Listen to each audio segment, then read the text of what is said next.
You know, when I hear that in our gospel, Jesus has hidden these things from the wise and the learned, I think of that song. Maybe some of you are old enough to remember it.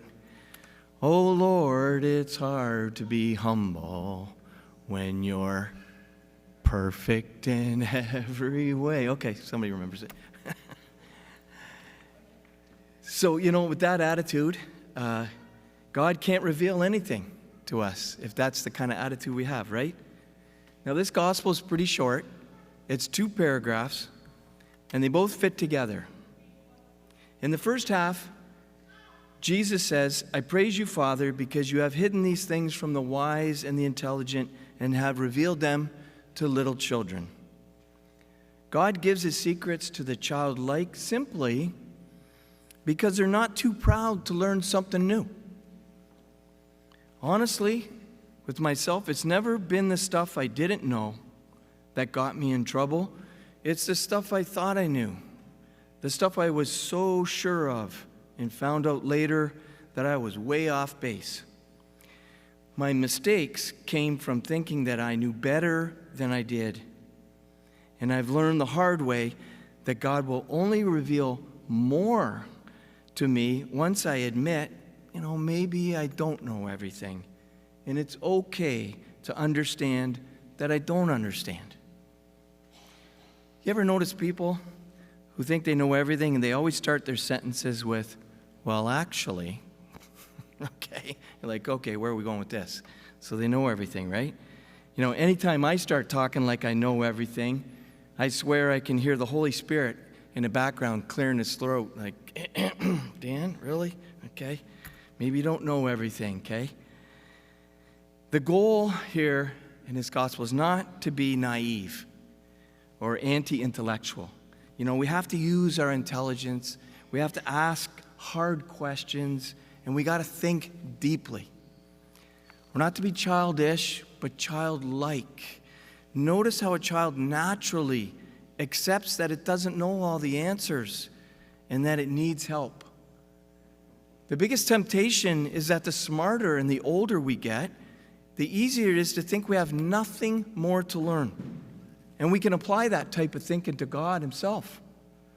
You know, at Mass here, this is myself included, we can be one line into the gospel and we naturally start thinking, yeah, I get the point of this reading. I've heard it 100 times, yada, yada, yada. And we stop expecting God to show us anything new. We need an expecting faith, meaning God's going to show me something new here. God says in this gospel, not only take my yoke, but also learn from me. There's always something new to learn. And this is a good practice. Just as we begin to hear the gospel or a homily, stop yourself and ask God, God, what do you want to tell me personally from this? I guarantee you God will show you something new in your heart, or he'll reveal to you in the coming week. The second part of this gospel, come to me, all you who are weary and burdened, and take my yoke upon you. The truth is, all of us know what it's like to try and help someone who insists, no, I'm fine, I got this, okay? Well, we do the exact same thing with God. We depend on willpower, our own strength, more than on grace. You know, willpower is a really good God-given thing. Willpower is good. It can get us started. But it's not enough to carry the heavy stuff. That's God's job. You know, if life feels like you're pulling a fridge backwards up the stairs, Jesus basically says, come on, slide over. I've got the heavier end. Now take a moment and look at this picture here. Take a real good look at it. You see the wagon behind them? It's loaded with everyday burdens that we all carry. Our jobs, our health, our marriage, our debts and bills, our kids. Now, right now, in your heart, I want you to add your own parcel to that wagon. You've got one. The one that's been weighing you down lately. Maybe it's worry, grief, or something you've been trying to handle on your own. Or maybe it's one of your son or a daughter. And notice this. In that picture, you're not pulling it yourself. Jesus is right there beside you, sharing the yoke, smiling with joy as he helps carry what he knows is too heavy for you.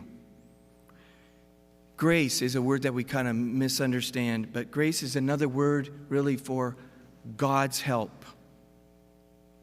And grace works when we stop saying, I'll fix this myself, and start saying, Lord, help me carry this.